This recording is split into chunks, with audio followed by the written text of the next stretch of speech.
Level 1, The Dream on the Shore. Age 16. You are 16, barefoot on the black sand beaches of a fishing village in Cebu, Philippines, where the Pacific rolls in like a tired old man, and the air always tastes of salt and dried bangus. Your father's hands are cracked from hauling nets. Your mother sells dried fish at the market stall, her eyes already carrying the quiet exhaustion of every seafarer's wife. At night, you lie on a bamboo mat under a tin roof that drums with monsoon rain, and watch the distant lights of container ships sliding along the horizon like slow constellations. Those lights promise money, enough to send your little sister to school, enough to patch the leaking roof, enough to escape the endless cycle of poverty and storm. A recruiter from the Maritime Academy arrives one humid afternoon, with brochures showing crisp white uniforms and steel decks gleaming under foreign suns. 2 years of college, and you'll be sending dollars home that change everything, he says. Your father signed the papers with a print because there is no other choice. You leave at dawn on a rattling bus. The wooden crucifix your mother presses into your palm, still warm against your chest. The sea is no longer a playground. It is a contract. Childhood, not with gunfire or silk, but with the low thrum of a diesel generator on your first cadet ship. Level 2. The Academy and the First Weight. Age 17, 19. The Maritime Academy in Manila is a concrete fortress of discipline and diesel fumes. You wake at 0500 to the shriek of a bosun's pipe, conceris, march in crisp khaki, learn celestial navigation by starlight and the physics of deadweight tonnage. The instructors, old captains with livers pickled by 20 years at sea, drill you until your hands bleed on the ropes and your eyes blur over stability diagrams. The Strait of Hormuz is the dragon's throat, one growls during a night lecture, 21 miles wide at its narrowest. Iran on one side, Oman on the other, one spark and the world's oil supply burns. You pass your first simulator runs with shaking hands. On weekends, you call home and lie that everything is fine while your mother cries because the money order has already changed the price of rice. By graduation, you are a cadet with a shiny new STCW certificate and a heart that still believes the sea is merciful. You ship out on your first tanker as the lowest thing alive. Engine room cadet, grease in your hair, vomit still burning your throat from the first heavy swell off Mindanao. The chief engineer, a weathered Ilocano who has crossed Hormuz 37 times, teaches you the language of pipes and pressure valves. Never trust the sea, he says, and never trust the flags that fly over it. Level 3. Cadet to Third Officer. Age 20, 23. Your first full voyage is a 280,000-ton VLCC hauling Saudi crude from Ras Tanura to Yokohama. The Strait of Hormuz swallows you on the third night out. The channel is a narrow black ribbon lit only by the running lights of 100 other tankers moving in convoy. Radar blips swarm like angry bees. Iranian gunboats shadow you at 6 miles, their searchlights sweeping the water like accusations. You stand your first bridge watch at 0400, the wheelhouse smelling of coffee and fierce sweat, while the captain chain smokes and mutters about those crazy bastards laying mines again. You learn the rhythm, load in the Gulf under blinding floodlights, discharge in Asia under monsoon rain, repeat. Money begins to flow home. Enough for your sister's uniform, enough for your father's new fishing boat. You send photographs of yourself in officer whites, smiling on the bridge wing, and pretend the nightmares of listing ships and burning oil have not yet started. By 23, you are third officer, your first command of a lifeboat drill, your hand steady on the VHF when a pirate skiff appears off Somalia. The sea has begun to carve you into its own shape. Level 4. Second Officer and the First Scar. Age 24, 26. Promotion comes after a near miss in the Singapore Strait when you spot a fishing net wrapped around the propeller in time. Now you stand the 8 to 12 watch, plotting courses through the dragon's throat while the chief officer sleeps. Hormuz becomes the smell of crude vapor thick as soup. The constant chatter of warships on Channel 16. The Iranian Revolutionary Guard speedboats, buzzing your hull like hornets. One night, an unreported mine drifts past your port bow, a black sphere glinting under the deck light sees. You log it, heart hammering, and the captain buys you a beer in the officer's mess. Welcome to the club, kid. Back home on leave, you marry Maria, the girl who waited through 2 years of letters. She smells of coconut oil and fresh laundry. You promise her the next contract will be your last long one, but the money is too good. Bonuses for war risk pay already appearing in your account. You return to sea, heavier, the crucifix now joined by her wedding ring, on a chain around your neck.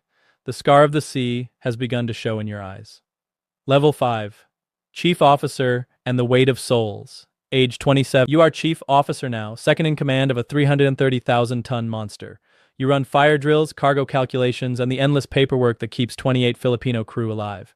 Hormuz crossings number in the dozens. You know every buoy, every traffic separation scheme, every trick the current plays when the Shamal wind blows. You know, too, the ghosts, the stories of tankers, mined in the 1980s, the oil slicks that burned for weeks. Maria gives birth to your first son while you are mid-ocean. The satellite phone call cracks with static and her exhausted joy. You cry alone on the bridge wing under a sky full of indifferent stars. The sea has taken your youth and given you a family you see only in grainy video calls. Promotion to captain feels close. Yet, every time you transit Hormuz, you feel the dragon's teeth brushing the hull. Level 6. First Command and the Captain's Mask. At 31, you take your first command, the Pacific Glory, a VLCC registered in Panama but crewed entirely by Filipinos. The owners trust you with 2 million barrels of crude because you have never lost a day to delay or accident. You stand on the bridge in your new four-stripe uniform and feel the full weight of 200 meters of steel and oil and 28 lives. Hormuz is now your daily bread. You negotiate with pilots, coordinate with naval escorts when tensions spike, and keep the crew laughing with karaoke nights in the mess, right? You know, the money builds a small house back in Cebu. Maria sends photos of your son learning to walk on the same black sand beach where you once dreamed. You tell yourself this is Theeks. Yet every night, the radar shows Iranian patrol boats closer than the rules allow, and you feel the old cadet fear return in the small hours. Level 7, the peacetime that wasn't, age 33-34. Tension simmer. Iran threatens to close the strait every few months. You transit under armed guard sometimes, the private security contractors with their rifles, a constant reminder that peace is a marketing term. You develop the captain's mask, calm voice on the radio, steady, hand on the telegraph, while inside you calculate escape routes and lifeboat capacities the way other men count rosary beads. Your second child is born, a daughter. You are home for 3 weeks, and it feels like a lifetime, stolen from the sea. Then the call comes, new charter, higher war risk bonus. You kiss Maria goodbye at the airport and fly back to the Gulf, the crucifix and wedding ring clicking softly against your chest like a countdown. Level 8. The war begins. Late February 2026. The first missiles fly between Israel, the US, and Iran. The strait becomes a shooting gallery. Oil prices spike, insurers demand triple premiums. Your owners order maximum caution. You load at Jebel Ali under blackout conditions, the floodlights forbidden, only red deck lights glowing like blood. Every tanker now sails in escorted convoys. Iranian speedboats have become drone boats. Mines, cheap, deadly, drifting on the current, appear on satellite warnings. You brief the crew. We are neutral. We carry oil for the world. Keep your heads down and your eyes open. But you see the fear in their eyes because they have families too. You transit Hormuz twice under fighter jet cover. The dragon's throat has teeth now.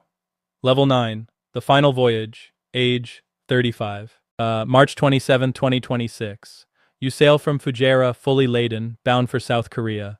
The Pacific Glory rides low and heavy, 2 million barrels of Arab Light crude sloshing in her tanks. The strait is choked with traffic fleeing the Gulf. GCC warships shadow you until the Narrows, then peel away at the Omani line. You are on your own. The radar is a blizzard of contacts. You order maximum speed, 16 knots through the channel. The smell of crude vapor is thick enough to taste. At 0317, the lookout screams. A contact mine, spherical and black, bobs dead ahead. You slam the engines full astern. Too late. The explosion is a hammer blow beneath the starboard bow. The hull shudders as if God himself has kicked the ship. Alarms howl. The deck tilts 5 degrees in 30 seconds. Crude begins to fountain from the ruptured tank, a black geyser against the night sky. Level 10. The crossing and the end. Age 35. You are still the captain. You order abandoned ship stations, even as fire races along the starboard side. The crew launches the lifeboats with the discipline you drilled into them. You stay on the bridge until the last possible second, transmitting Mayday on every frequency, giving toward the open waters of the Gulf of Oman, away from GCC territorial claims, away from the mines, toward rescue helicopters that might still come. The ship is listing 20 degrees now. You climb down the tilted ladder, the heat of burning oil scorching your face. You jump into the last lifeboat, 23 souls already aboard. The Pacific glory groans behind you like a dying whale. You order the coxswain to steer due east, engines full, putting distance between you and the sinking hull before the next explosion. The sea is on fire around you. Crude rain falls hissing onto the water.